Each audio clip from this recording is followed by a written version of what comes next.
Interlude episode.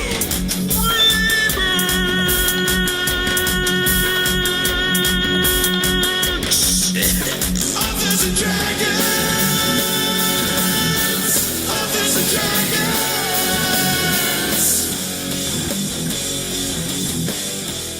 Hey everybody, and welcome to Authors and Dragons Interlude, the episodes we have when more than one of our cast members cannot make it. And this week in particular, we are down several due to a combination of scheduling, illness, and life in general. So I am Drew Hayes. Joining me today are Joseph Brassey and Rick Gualteri. Yo! I will just say, illness did not stop me. Yeah, originally you were part of. We were like, "Oh, Rick's sick. We should see if he needs a night off." And we ended up having enough conflict that we had to take a night off. And Rick was like, "Fuck that shit. I'm here." Yeah. So respect. Interludes are fun. Oh yeah. And in this case, we are going to take some time and just go through as many of the questions that y'all have asked as we are able to within time and our own attention span limitations. That last one might be more important than the first one. Now, luckily enough, our question askers are the ones who were able to join me. So we don't have to vary anything up on that front, which is great for me. Oh, dear Lord, somebody would have to look up Facebook. The horror. I'm just very used to saying, like, Rick the Discord, Joe the Facebook, and so now I don't have to try and change that and fuck it up. I like a routine. Your name is Rick tonight, Rick! So sit back, relax, and enjoy Interlude. Curtains, lights, tonight's the night. We'll hit the heights. There is no game tonight. It's just interlude. This is it. I'm not going to interrupt you. I'm just going to let you go. Keep going. That's the whole song. Oh. Looney Tunes. Oh, yeah. Actually, I don't know if we're going to be able to use all Great. Within a few minutes, you just got to sit with a copyright takedown notice. Well, if you just heard a long bleep on YouTube, then that means Steve made the executive decision not to broadcast that, or he just bleeped it to throw a little mystery in there, Either way, if you didn't hear that amazing rendition, that's definitely worth the extra effort of going to a separate platform. Then a reminder that you can listen to Authors and Dragons on whatever podcasting app you are currently employing. Oh God, I hope Steve bleeped that. So now we have 30 seconds of a Drew bleep where we're all like, the fuck? What the fuck did you say, man? Are you crazy? And I'm like, it's Looney Tunes. You can't say that on a podcast. And people are like, oh no, oh man, early Looney Tunes was bad. Oh, early Looney Tunes, early Tom and Jerry. Yeah, there's stuff you watch there, and you're just like, ooh, I see why they edited this to make no sense. Yeah, well, what's the old? They've got the content warnings on a lot of that stuff, and not unwarranted. No. Back in the days when Bugs Bunny was racist as fuck. Yeah. But anyway, we're here to talk about whatever modern problems we're going through. So, Rick, good. Why don't you walk us on over to the Discord for our first question? Why don't we go back and forth instead of just doing all of one? That'll give you all some time to, find and select the next amazing question. That's good. But Discord still goes first because, them's the way. Well, our friend Aaron Tiggy asks a nice self-masturbatory question here. Not for her, for us. If you could have any guest at A&D Con coming August in Charlotte, North Carolina, tickets are on sale at authorsanddragons.com. If you could have any guest at A&D Con, who would you invite? Okay, now wait. I have a question. If you're doing it to someone who isn't yourself, isn't it inherently not masturbatory? So This like is- self-masturbatory is just Oh. This is I'm sick. Okay, This give me a is- break. this is what we're gonna get stuck on. I, We're not gonna Words are we're hard. not gonna answer the question. We're just gonna get stuck on the definition. we're gonna drill down on the etymology of masturbatory. Words are hard and my pants are down. Okay. All right, sorry. Go ahead. Favorite Whoopsie. or ideal guest? Any guest, not even ideal guest. Any guest. Any guest? Damn. Well, it's hard because like any, so many people that I respect. It's like I would be like, yeah, you should come and hang with us. Maybe. I mean, I could go the obvious route and say Vin Diesel. I like that Joe's like going very serious, and my first thought was God himself. I have mean- turned your water into wine. No, not the son, the big man. Oh.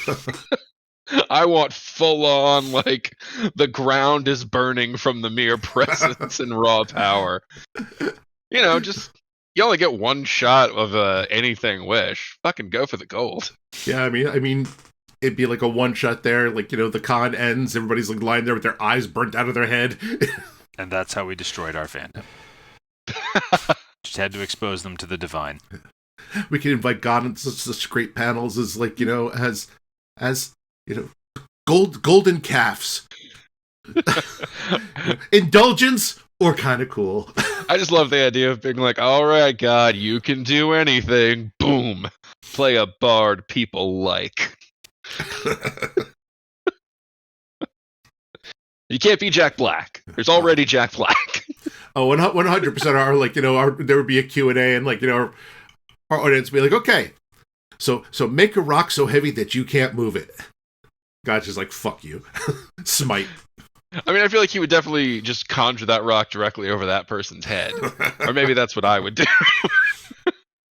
Okay, taking God, the like literal God of all existence off of the table for logistical reasons. Feels like the writer there would be a real pain in the ass. Damn. Like, I will say, one thing that you could interpret is, it doesn't say they have to be there willingly. Yeah. So, I'm wondering if we just bring somebody we're not so hot on, and just leave them to the A&D crowd. It's entirely self-serving, but I'd probably pick Gordon Corman just because dude influenced so much of my writing with his books when I was a kid, and I think it would be cool as shit to get to be like at a con as a peer with him. That'd be awesome. I you know something, I mean, honestly, for all the people I would love to torture, you know, be in there. You know, the J.K. Rowling panel. Why your cocaine statue would suck? I would probably go with something that I would enjoy, and it would just be like, you know, 3 days of me, like, you know, me stalking Bruce Campbell. Hi, Bruce. Let's be Hi, fair, you Bruce. and Steve stalking Bruce Campbell. No, Bruce. We want you to dress as stand-in Thigh Master. I mean, let's be real. He'd do it. All right. All right. Joe, did you? I know you were wavering at the Vin Diesel part. Did you ever? Oh no, that's my. I. It's hard for me to think of specific guests because, like, I don't know. I can't think of anyone that I would want to inflict our wrath on, and I can't think of anyone that. And I having trouble thinking of anyone other than the initial brick joke. So. Oh, I can think of plenty of people I'd want to inflict our wrath on. Oh, I'm sure. Hell, like, you know, I could give you a list from Congress there. Oh, I mean, yeah. You want to do that? We can have Lindsey Graham on. Just fry him. All right, Joe. Well, you want Yeah. to take us over to the Facebook and see what questions they're posing over there? Let's see here. Our friend Mark, fuck you, Mark, said if you could invite any author, living or dead, to sit on a panel with you, who would it be, and what would the panel topic be? You know something? I'd invite Edgar Allan Poe, and, like, you know, his corpse sitting next to me, I'd just skull fuck it for an hour. Jesus. Good lord. Holy fuck. Well, that started dark. And I like Edgar Allan Poe. I just think I just like the imagery. I mean, you didn't even fuck him in the Telltale Heart. It's the God. telltale ear canal. No. Oh This is wow, hard. yeah. This is hard. I have now. Of course, now all I can think of is the negative ones. Yeah, I was like, I have always said that I wanted to resurrect Nathaniel Hawthorne and beat the time he stole from me out of him. Because I fucking hated the Scarlet Letter. I can imagine. Okay, I'm gonna throw gasoline on the fire. I want to resurrect an older Heinlein and force him to sit through a panel with a bunch of anti-fascist authors. If one has read Starship Troopers, Heinlein became pretty damn close to a fascist at the end of his life, and listening to a bunch of peaceniks and anti-authoritarians on a panel would, I think, cause his brain to explode. Well, welcome to the How to Solve the Clandathu Conflict Peacefully panel. Yeah, there you go. I have never read Starship Troopers. I'll be honest with you, did not know it was a book. Only seen the movie. Yeah, it's a book, and the thing about the movie is like the movie is very clearly a satire of fascism. Yeah. The book is not. The book is earnest. Oh no. Yeah. No. The book is like the same general ideals of the movie, but it's serious. But it's not like, hey, are you realizing that maybe these things are not good? Yeah, there's a scene with all of the kids in high school before they join up, and there's this whole thing on why the democracies of the 20th century ultimately didn't work, and like weren't ultimately serviceable roles of government, and a whole like diatribe on why service in the military should be a requirement for citizenship. Yeah, the book is terrible. So, I mean, like, it's a compelling book, but it's evil. Good choices they made with the movie. Yes, the movie was an excellent choice. Even though the movie still kind of sucked. I mean, I understand what they did with parody. It's still not a very good movie. I watched it a few years ago, and I've seen much worse movies. I didn't think it was bad. I'm not saying it's the worst, but I would call it ATM worthy. Oh, it's certainly ATM worthy. Yeah. It's weird as shit, man. Yeah, but I mean, Demolition Man was ATM worthy, and I love Demolition. Conan is ATM worthy. I still can't fucking believe we haven't done Conan. Yeah, we'll have to do Conan. That's a crazy one that we've somehow overlooked. Yeah, I mean, my first one was kind of a joke answer, but I mean, along those lines, I could see like, it's like, I don't know, I'd be split. On the one hand, I might want to bring like L. Ron Hubbard back, and you'd be like, yeah, try to do miracles for us, motherfucker. But the petty part of me might want to bring Peter Benchley back and sit him on a why sometimes the movie is better than the book panel. Yeah, I'm just gonna kind of go with similar to my last one. I'd bring back Terry Pratchett, and because that'd be cool as shit to do a panel with him, and the topic would be whatever the fuck Terry Pratchett wants to talk about for however long he wants to talk. Yeah. It's like, I recently found a boil on my foot. We're going to speak of this for the next... Go on, King. All right. Well, that brings us back over to Rick on the Discord. What is our next question that is awaiting us, sir? Our friend Seldriana asks, if you were invited to a Hobbit feast, what is one food item you would hope would be there? So, okay, I have to ask a clarifier real quick here. Are we talking like real food or like Middle Earth food? Because I don't know shit about Middle Earth food. I assume real food. Fuck if I know. I'm gonna go out there and say that the first Hobbit movie, the scene where it's one of the first scenes in the movie where Bilbo is getting his dinner ready. Nothing like the idea of eating a whole fish has always been kind of repulsive to me, except when I saw that movie and saw him preparing the whole fish that was just sitting on his plate. Like, something about the way that movie did it made me desperately want to eat a whole fish. And even though I'm sure that parts of it would be utterly gross. The eyeball doesn't really seem like the best part. No, it doesn't. Yeah, I know a few people who've tried that and been like, that was kind of a mistake afterward. I've had a place that prepared a whole goat. Wow. Yeah. It was a Indian restaurant in Houston. I was there for a company dinner, and there were a bunch of us, and so they had ordered that along with some other stuff, and man, so fucking good. So I still think about that fucking goat sometimes. I'd love to show up with a fried hobbit and then be like, oh, did I read the invitation wrong? I should clarify, they cooked the meat. I don't think they cooked like the organs and shit. I mean, I would probably have a different answer if you asked me at any other time, but honestly, right now, I kind of would want that goat there. Oh, you know what? No, crawfish.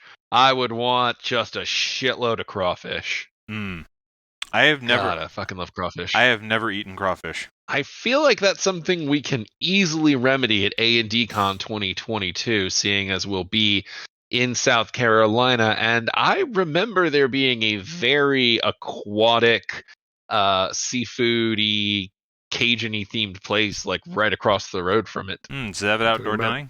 Billy's Probably Boardwalk. most of the place have Yeah. outdoor dining. Yeah. Yeah, it was like I think you're right, Rick. It was the Billy's Boardwalk thing. So I'm pretty positive they have outdoor dining.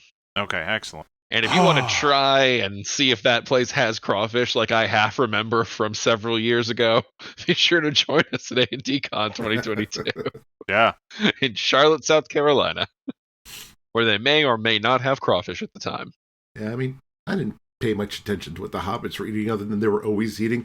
If I go to a feast where it's just like, help yourself, I want to just see piles and piles of hamburgers and like cheeseburgers and hot dogs there. I'm a pretty simple guy. It sounds like you're Wimpy from the Popeyes cartoon. I'll gladly pay you Tuesday for a hobbit feast today. Gladly pay you Tuesday for a fried hobbit today. Oh God, Wimpy took a dark turn in the later years. I figure I got to play Bob tonight. It's what the people will expect. I'm trying to think of other food items because I feel like give me like some really good red wine and cheese. Like, I will devour that shit. Give me a sharp cheddar and a red wine. And you know what I want to see at a hobbit feast? I want to see him go dark. I want like, a big ass cake shaped like a ring wraith. I mean, that's just eating your enemies. That's kind of a flex, if anything. Guess who's sucking out who's filling now, motherfucker? Raspberry. Oh, just letting you know, I got an electrical storm going through the area, so if I drop out. Even the interlude hangs on the precipice. Dear God. With danger storming at all boroughs. Joe, it's your turn for a question. All right. Okay, so our friend John says, I listened to your recent episode about the Brandon Sanderson Kickstarter. With this Kickstarter now complete and having grossed over $40 million, if one of you ended up with an unexpected success that resulted in you raking in a sudden multi-million-dollar profit, how would you spend the money? I mean, the first thing I'd probably do is pay off my mortgage. Then I would. Yeah, it's the most boring answer, but the realist one is I'd be living debt fucking free, baby. Yeah, I mean, I am boring as fuck with that. Like, pay up things, invest wisely, like make it so that I get a living wage for the rest of my life type thing. But let's assume that none of us are carrying $40 million in debt. So, No. or if any of us are, holy shit, I want to hear the story. I'll say one thing. I would never fly. I would always fly first class for the rest of my life because I've only flown first class once, and man, it's hard to go back. Yeah. As a big dude, I will frequently shop really aggressively and book really far in advance. Because if you're willing to take a shitty time and book like 6 months out, sometimes you can shave that cost down to like a difference of $50.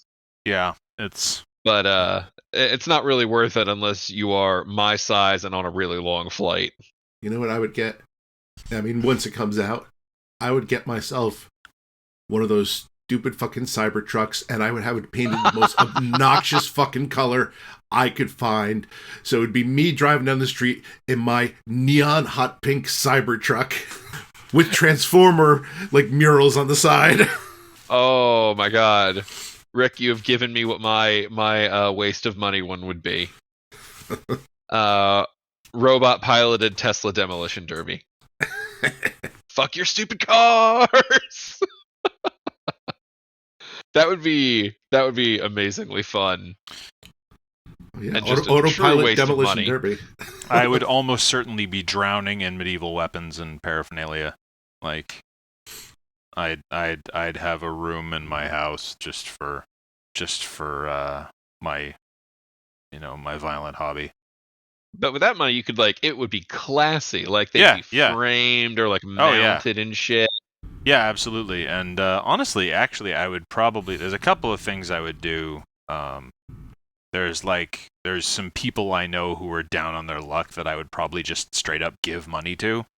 I thought that was going to go a different direction for a No. minute. There's people I know with $40 million. I could really fuck their day. There's some people I know that I would love to watch fight to the death for money. No. And also another thing I would do is I would get Grit City a permanent space. I would buy a permanent space for my sword club so that we didn't have to worry about renting anymore. That is a nice one. I did think of one. It's very silly, but I'd be like, I could justify a legitimate splurge on this. I would have a secret passage bookcase installed somewhere in my home. Oh yeah, that's a good one. That seems fun as shit to have. Yeah, I'm down with that one. Yeah, I like that. If I had the money to burn, and because it's not going to make money really, but I would have a year-round haunted house attraction designed to just scare the shit out of people. Oh, that's a good one. I tell you one thing that would be funded with a very nice budget: Shingles the sequel. There you go. A reminder, the first one starts filming this year and will hopefully be out sometime in 2022. So stay tuned for updates on Shingles the movie. Man, what we could do with a $10 million budget. God, the money we would waste. Bigger dildo chainsaw monster. No. I want Dusty to shit real cocaine on set. For a gun that could fire dildos at 500 yards, that is 475 yards. Amateur hour. Oh, God. Yeah, this is probably why people don't give us $40 million. Yeah. Good choice, people. Good choice. Be filming Jerry's Children. I'd just have a couple on-set porn stars, hand them the fleshlight, fill this. Oh, Jesus. Holy fuck. All right, Rick, why don't you walk us to a Discord question? Okay. And yourself to church. Rick needs Jesus. So now he's got to go to A&D. All right, our friend Corey asks, what is your favorite horror antagonist? And he gives a couple examples. Ooh. Freddy, Jason, Bruno. I have no idea what the fuck Bruno is. Bruno? Yeah. Was Bruno Mars a serial killer in a movie I didn't know about? Is that an Encanto joke? I don't know. All right. We don't talk about that. Yeah. Well, I know mine off the top of my head. It's Leprechaun from the Leprechaun series, because all horror movie antagonists get kind of ridiculous at a certain point, and at least Warwick Davis is a charming, fun guy. No matter how fucking ridiculous the movie is, and some of them are pretty damn ridiculous. You're always at least happy when Warwick is on screen. I think he adds a lot of personality to that particular movie monster role, and it makes those movies particularly enjoyable for me. It's not really a horror movie strictly, but the visitors from, I think they're called the visitors from Dark City, creepy alien men who have names like Mr. Sleep. I always found them pretty compelling to watch. I have always found the Cenobites from the Hellraiser movies to be infinitely creepy. Yeah. Even when the Hellraiser movies are bad, which they can be pretty damn bad, they're still pretty damn creepy. Of course, right now, if they showed up, we have such sights to show you, it'd be like, my bags are packed. Your suffering will be legendary, even in hell. Yeah, but what's the rent situation like? Okay, never mind. Have you looked at fucking prices around here, man? Hell, it can't be that bad. They're not called the visitors. Excuse me, fans of Dark City. They're called the strangers. Ah. So they're just going around giving everybody hand jobs? No, but like I said, there's a creepy undead child in the movie named Mr. Sleep. All right, yeah, that does sound creepy. Okay, our friend Crystal says, where would you go on vacation if you were given an all expenses trip paid tomorrow? Who would you take with you? Ooh, That's a good one. that is a good one. I'm gonna modify this one slightly because I think probably the answer is we'd bring our friends and respective families, like Yeah. on whatever we went. So I'm gonna change it up to it's a all expenses paid trip, but we're going with the AD cast. Okay. That definitely affects my answer. Yeah, I feel like that There's adds different- a fun wrinkle to it. There's different places that I feel like, and because if it was me and my family, or if it was just me, I would go to like France or the Nordic countries and just poke around ruins until I got snake bit. But yeah, with the A&D cast, it's a different dynamic. I have joked several times about doing A&D from Disney World, like having us drink around Epcot and eat things. And if it's all expenses paid trip, that's definitely a good one to use it on because that's fucking expensive. Epcot is definitely worth hitting. I remember when I went years ago, we drank our way around the tour of the world. That's what I think would be really fun to do with y'all. So yeah, my answer is Disney World. I would take the A&D cast there for our all expenses paid trip, and we would milk that shit for a lot of content. Be a blast. I would drag you all on a worldwide cryptid monster hunting trip. Oh boy. Just because I know that would just piss off Bob and and that would be just great for content. It's okay, today we're going to be looking for Bigfoot. He doesn't fucking exist. Shut up. I actually do have an answer, and it's actually close to my original one. I'm taking the cast to Amsterdam because there is good food, Ooh. everyone speaks English, and there are drugs. You can get we got weed legal states here now. Yeah, but I don't think we have states with legal psychedelics. Yeah, but here's the thing. To get to those legal states, you have to drive through places like Kansas. Yeah. Honestly, I'm up for it. Just Amsterdam does sound fun. The food is so good. Oh, I bet. That's a good question. Yeah, that was a good one. All right. So Rick, that brings it back to you. All right. Our friend Lamplighter asks, "What are you currently reading or watching, and would you recommend it?" I just watched Bridgerton, and I enjoyed it and would recommend it. If you like, so like the qualifier here is if you like romance, then yes, you should watch it and enjoy it. But also, if you like really good dialogue and really good like family dynamic stuff, it's a lot of fun. For reading, I'm currently reading the first of Ursula Vernon's White Rat books, Paladin's Grace, and it's very good. I'd recommend it. Right now, I'm doing beta reading for my friend Ruby Cruz for the sequel to her book, The Infected, which is called The Recovered. That's not out yet, but I'm enjoying it, and I think people should read the first one. As for watching, I'm just bouncing around through anime right now. I just watched one called Orient, which was started off slow, got better, a little bit all over the place, but you can tell it's made for more than one season. So it's like after the 12th and final episode, it's like, well, there's obviously more story here, but I don't know if we're ever going to get it. Yeah, it's always rough when you don't know how much of the story you get to tell. That's a tough position. Yeah, and anime is notorious for, either having one season having unresolved plot lines or just having shitty endings.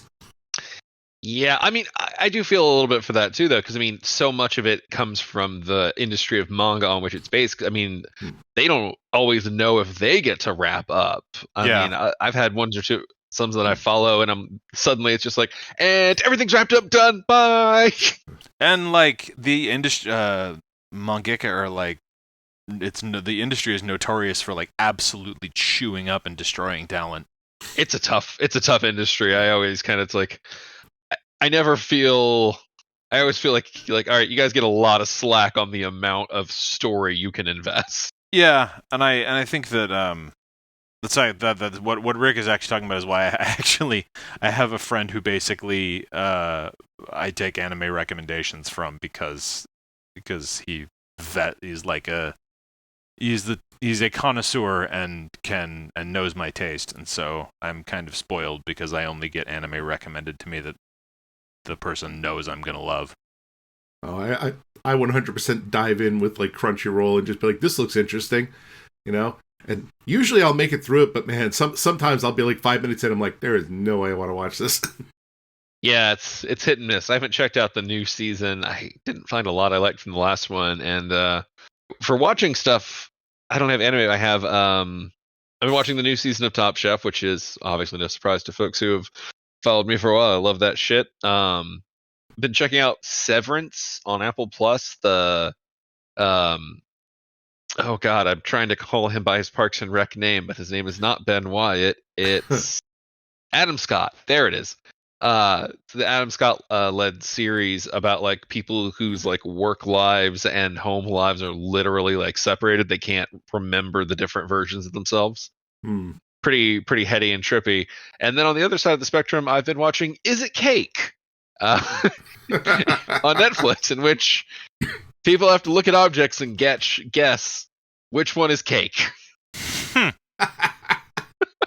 That God, those videos of people cutting into things that turn out to be cake always fuck with me really bad. Like Oh, they have that. They give the host a sword.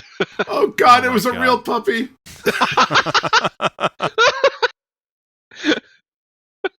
Mommy? There's also a baking component to it. Like it's the contestants have to like make one and stuff. But look, you're there to watch a guy cut through shit that looks like other shit and see if it's cake. One is your newborn child, the other is cake. You decide. And reading, I'm not reading anything at the moment. I put out a book last week, Noble Roots, Spell, Sword, and Stealth #5. Pick it up in print and ebook, audio date to be determined. And so I had to do a whole lot of editing for that, and so I'm kind of just giving my eyes a little bit of a strain break for a bit. Oh, trust me, I know how that is. I'm in the middle of 2 second drafts, and yeah, it doesn't really put me in much of a mood to read afterwards. I mean, it's just you just kind of like get the headaches. You're like, all right, I need to let that part of my brain rest for a bit. I've worked enough. I need to figure out, is this cake or not? Honestly, it's like, all right, I've been thinking really hard for like 2 months straight. It's time for fucking Is It Cake? Is that on Netflix? Or It is on Netflix. okay, I'll have to try that because I know that sometimes I will watch the Great British Bake Off for de-stressing, but sometimes the Great British Bake Off is in fact very stressful. Oh, a lot of baking shows are stressful. It's like, oh, Yeah, not so much with Is It Cake. Well, it would be if they basically said if you choose wrong, you still have to eat it. Oh, So yeah, I would be all for Is It Cake extreme version. all right. So our friend Jamin asks, what is the most cutting insult you have ever given or received? I tend to hold back when I'm insulting, like, others. I mean, in my books, like, I have my characters go nuts. The funny thing is, I actually feel bad because, like, I've hit people with insults before, and you got to see, like, their face drop, and, like, sometimes you hit them with, like, a good one. And the problem is I don't really hang around with enough people that I despise enough to really want to destroy their souls. Yeah. Maybe I should change that, I don't know. But as far as getting them, okay, so this was back in college. It was a girl I was semi-interested in, like, not really pursuing all that seriously, but, I was like, it'd be kind of cool to date her. I didn't see her for a while, and then one point she walked past this place I was working, and she was like, oh, hey, Rick, and I was like, oh, hey. And she's like, oh, I would have given you a call, but I forgot you existed. Oh my God. wow.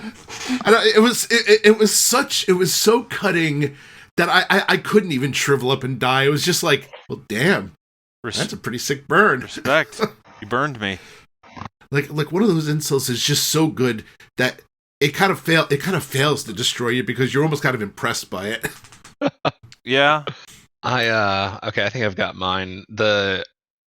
So like insults to me, I really can't remember any that have stood out. I mean, I'm generally a pretty amiable guy, so it doesn't happen often, and most of the ones I got were like in my 20s and centered around vain or arrogant. And honestly, they had a point, but who's not in your 20s? And so those were there. The best one that I can remember, I don't know if it hit them the hardest or even if they really got it, but I thought it was particularly fitting. Was I called someone a tertiary character in their own life? Ooh, that's good. Nice. That's creative. It's like telling somebody, it's like, yeah, you don't even, your life doesn't even count as a side quest. You're not even a fucking side character. You're background. So this was one I delivered. There was a really obnoxious dude in college who was not even like he was not in the theater program because for a while I thought I was going to go into theater professionally and then I just didn't. So I did 2 years of a theater major, and there was this guy who hung around the theater program mainly because he wanted to date theater people. And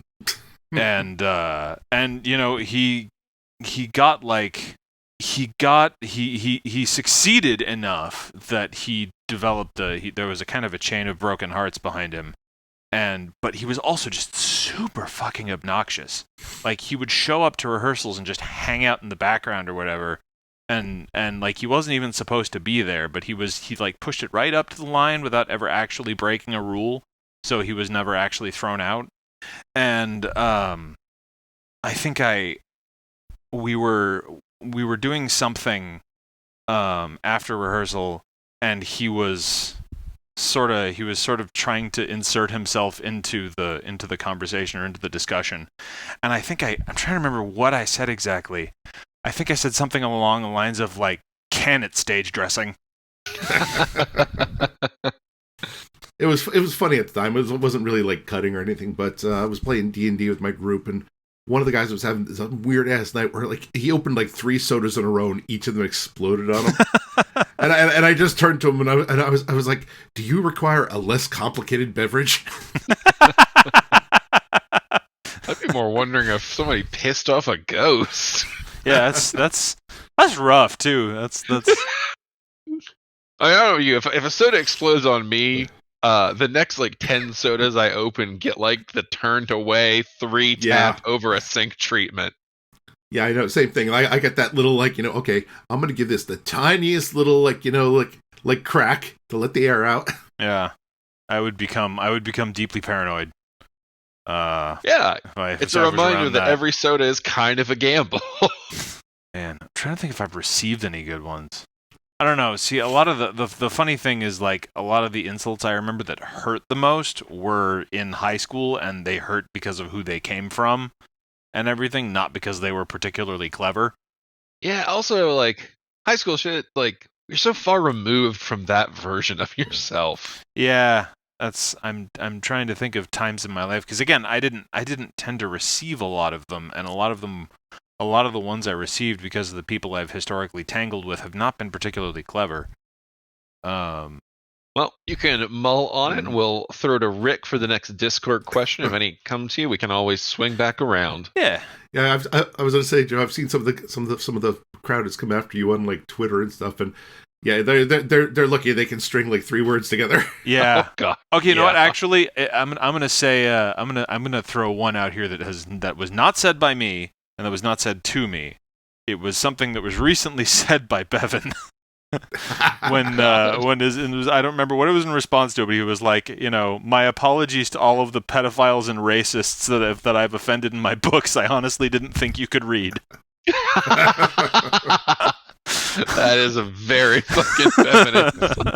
I swear, I sometimes wish I had 0 fucks to give as like, as Bevan does. When there's a chance to like, really cut somebody down, like I said, I hold back, because I'm like, I really don't want to just destroy this person. And he just says, fuck it. He lights that bridge on, he pours gasoline on that bridge and he takes a blowtorch to it. And it is a thing of beauty. I will never forget the time that someone pissed Bob off and he wrote a blog about them, basically telling them to go fuck themselves.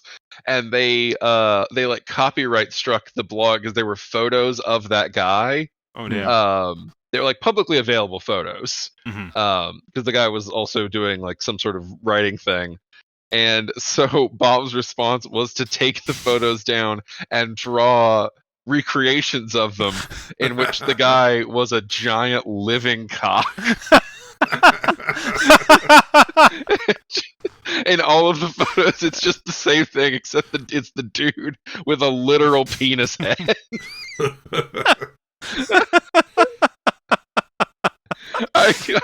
That's Those are, he took them down a while ago. The guy they smooth things out, but man, I was like, man, Bevan doesn't double down. Bevan fucking drills down.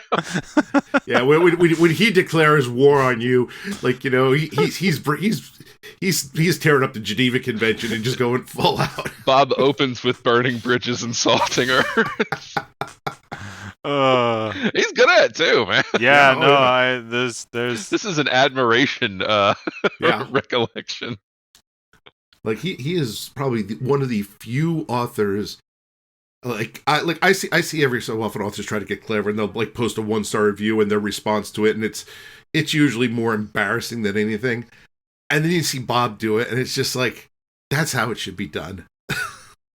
That's how you destroy someone's soul. He's got a gift for doing things that most authors would not get away with and doing them well. No, Bob is like the anti-author, and that the rule book of things you should do, he does the opposite and makes work. Yeah, it turns into marketing.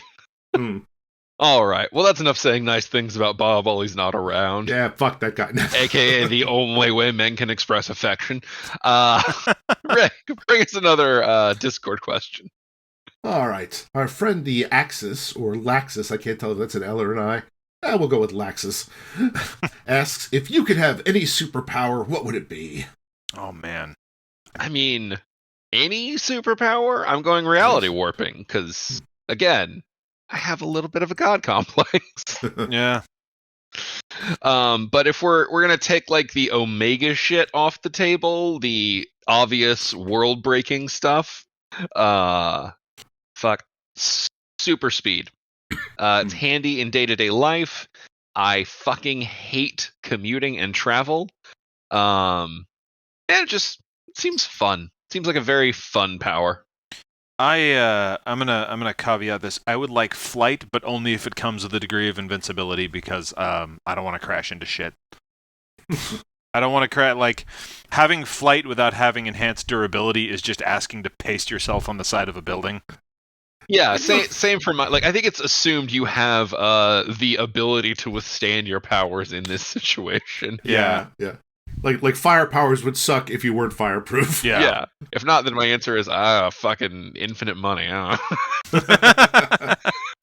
Man, I gotta say telekinesis. Even if it's just limited telekinesis, hey, you can't lift more than your own body weight or so.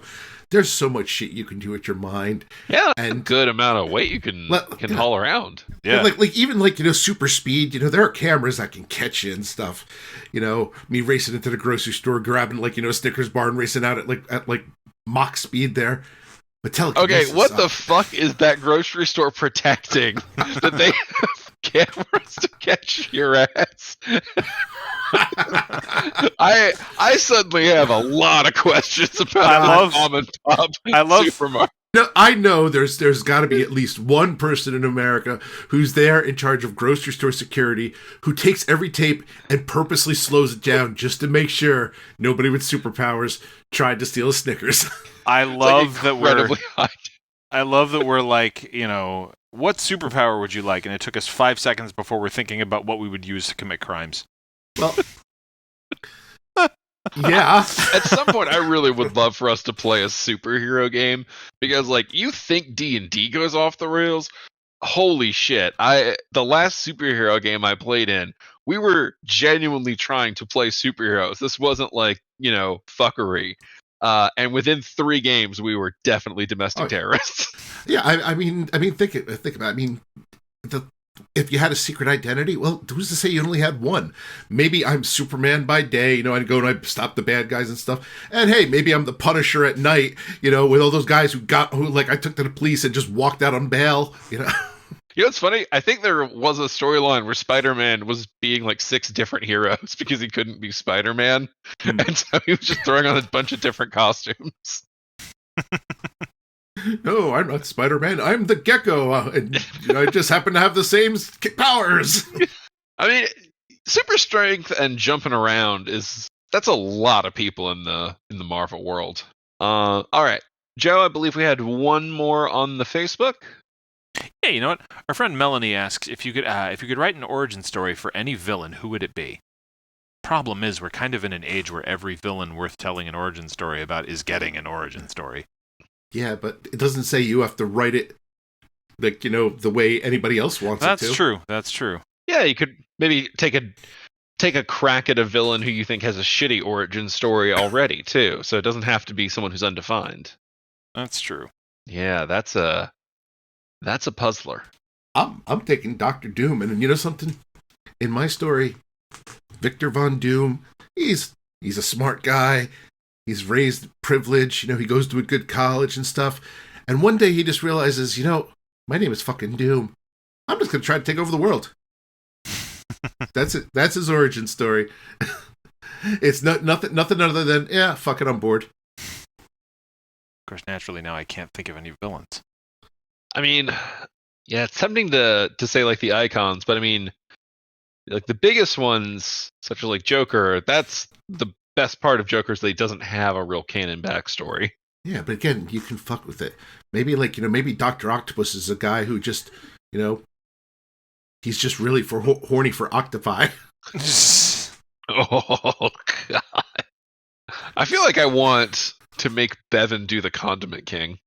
I don't know where he'd take that, but I have a feeling it would be disturbing and hilarious. Oh, God, not the mayo, not the mayo! Just kill me! I'll take fucking Captain Boomerang. I don't know what his origin story is, but he seems like a very fun character. I always like the Flash's rogue gallery particular. Yeah. And so I think just a dude who's in a world full of superheroes with a boomerang is a concept that I could write a pretty fun story about. Yeah, I mean, if you look at the original Suicide Squad, his origin story is pretty much, I'm Australian. I mean, that might be the actual origin story from the comics. Some of those comics did not give a lot of fucks. Do you know what the fucking origin of the Whizzer is? Here's a hint. It involves a transfusion from mongoose blood. Here's another hint. That's it. Mongoose blood, and I became evil. I think he's a superhero, but okay. he got his super speed from mongoose blood. They gave me mongoose blood, now I can't stop pissing. Not radioactive mongoose blood, not like the spirit of mongooses manifested, not an astral mongoose. Nope, just a mongoose. Some of those 1940s guys, they just did not care. I mean, it'd be great if they showed him losing his power midway through a battle, grabbing a mongoose out of a sack and just twisting it over his mouth. God. I'm powered by mongoose essence. Okay, I take it back. Now I want to write the Wizard as a villain. That's my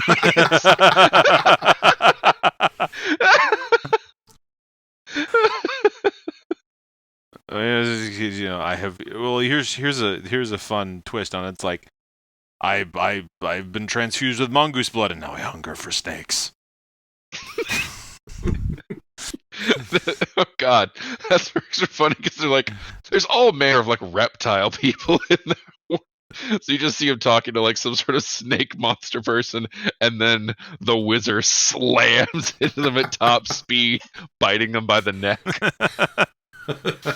I'm gonna redo the backstory of Kreese from the Karate Kid, and I'm not gonna make it. I actually don't know what his backstory is, but I'm not gonna make it a sad, tormented person turns into an abusive father figure for Cobra Kai. I'm gonna turn it into. I'm gonna tell the story of this. It's gonna be dark. It's gonna be fucking. It's gonna be fucking bleak. I thought you were going to say Kreese, the musical. Kreese is the word. It's it's a play, yeah. Like Equus. Oh no. There's a real deep cut for my theater nerds out there. All right, Rick, what are they asking us over on the Discord? All right, let's see here. We got a couple. That's too nice and kind. what is some good advice that you got from an absolutely terrible source? Okay. That's from our friend Jack of all trades. All right. I actually got it's kind of an odd one, but I was in Ashland, Oregon, probably around.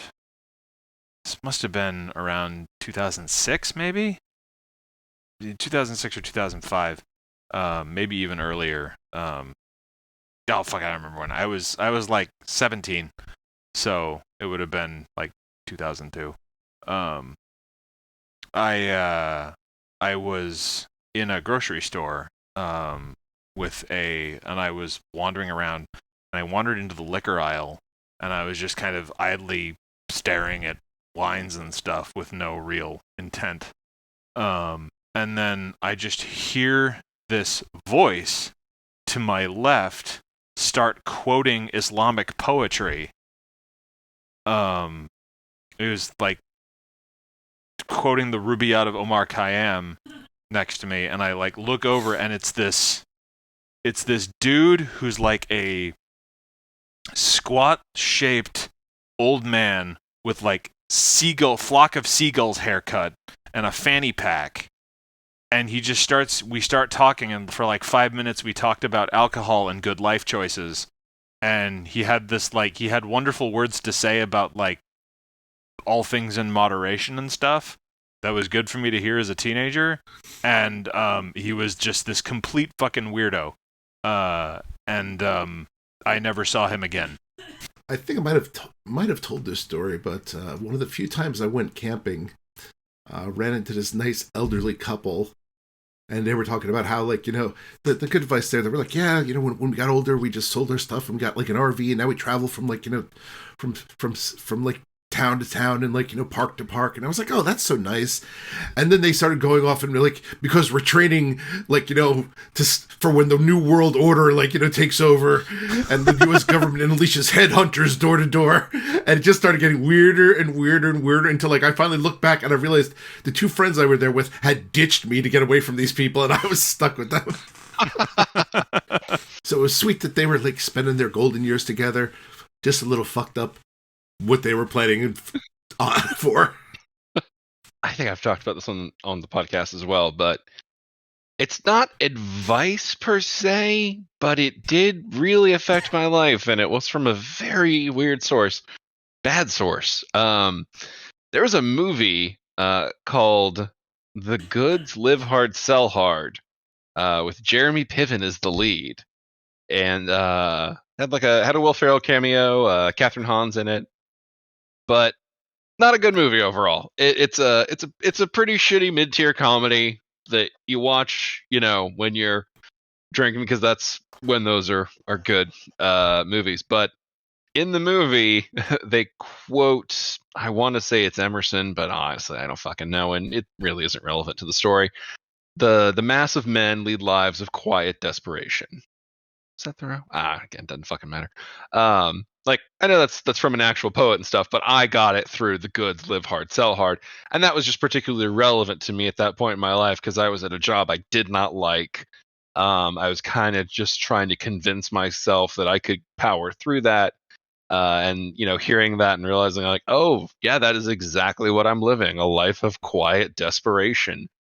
It gave me a real kick in the ass, and I started doubling down on my writing hobby, which seemed at least a fun creative expression, even if it wasn't likely to lead anywhere financially. But fuck you, Past Drew. What do you know? Yeah, I'll admit, I think I had like a job revelation similar where I was sitting there one day and I was just like miserable, and I was like, you could just leave at any time. There's nothing to stop you from getting up and walking out this door and never coming back. The moment that actually led to the current life arrangement I have, where my wife is the primary breadwinner and I take care of the kids, is we got married. We were 22 when we got married, and she moved across the country to Washington, and we were living. I was working at a job that basically we had a month where she was looking for work, and I was working at my old job, which is basically at the Michaels Frame Shop. and she happened to get very lucky with the job she scored. It was she works in finance, so it was enough to support both of us. And we realized one day that our jobs basically had us working opposite schedules, and we crunched numbers and we're like, okay, we can survive on your salary. There is no fucking reason for me to be doing this job that basically only pays for gas money to get to and from the job, and that means we never see each other. And walking away from that, it's funny. It's the only job I've ever left on good terms, and it's the best decision I ever made. I feel like that's a strong one for us to wrap things up on. Yeah. A positive note with a look toward those who might be feeling a little stuck at the moment. You can always work your way towards something you enjoy, even if it's only as a pastime or perhaps as a way toward a new income stream. We are definitely living in the golden age of monetizing shit you like. Yeah. Yeah. If there is a time to make a lifestyle change, it's probably now. Well, there you go. That has been our interlude episode. Thank you to Joe and Rick for joining me for this. We will be back with a side quest next week and then a regular episode in 2 weeks on schedule. Until then, bye. Bye. Bye.